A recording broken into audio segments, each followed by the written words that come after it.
I am the Tofu Golem. Please enjoy the video. You start inside your composition. Immediately add a text layer so edits happen directly on screen. Tap Layer, choose Text, then New, type your copy and place it roughly where it should appear. Once done, make sure to pick a readable font and set size and color now. Changing these later can shift spacing.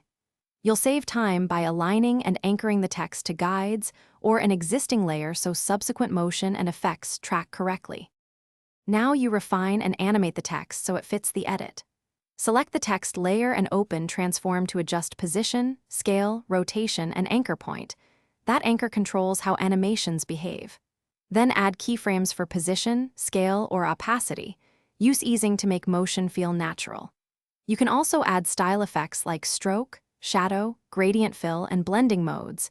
These tweak readability and visual weight, so test over different background clips to ensure contrast and legibility. Finish by reviewing and exporting. Play the full timeline and render a short test clip to confirm timing, motion, and font rendering. If text jitters or jumps, inspect the anchor point and any parented layers. Misaligned parenting or mixed scale units often cause shifts. If fonts display incorrectly, replace them or use system fonts.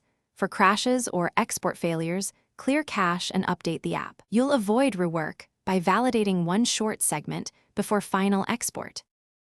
Thanks for watching. Consider subscribing if we helped you today.